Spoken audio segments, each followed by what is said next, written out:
vote for? Let me ask you a question. Would you vote for? Yeah. Why? I'm gonna just be real honest with this. She's a Black woman. Yeah. Because You think it they goes back skin folk, to not like, kin folk.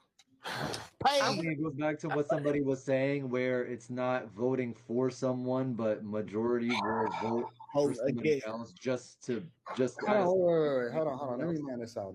I Is it think majority. only because she a Black woman? Yeah. Do you not see how that's a bad idea? Elaborate. Okay, so we're in 3 proxy wars with some of the most powerful leaders in the world. She failed at the border, in which we have an estimation of 15 to 20 million people illegally into this country.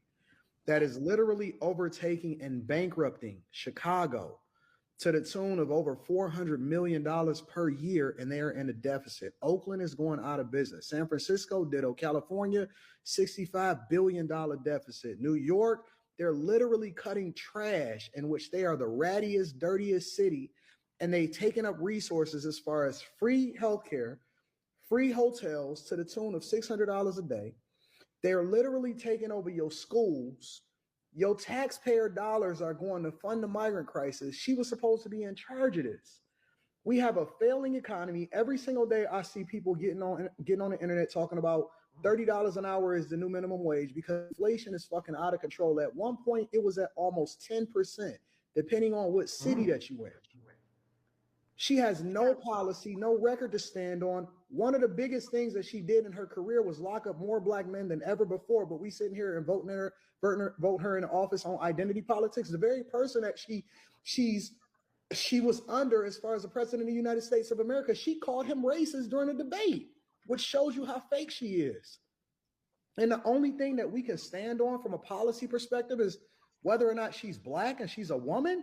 We did that during the Obama administration, and he didn't do anything for Black people. As a matter of fact, y'all complain because the only person that he did, or the only group of people that he really stood for, is the alphabet community, and that's his landmark thing that he's still standing on today.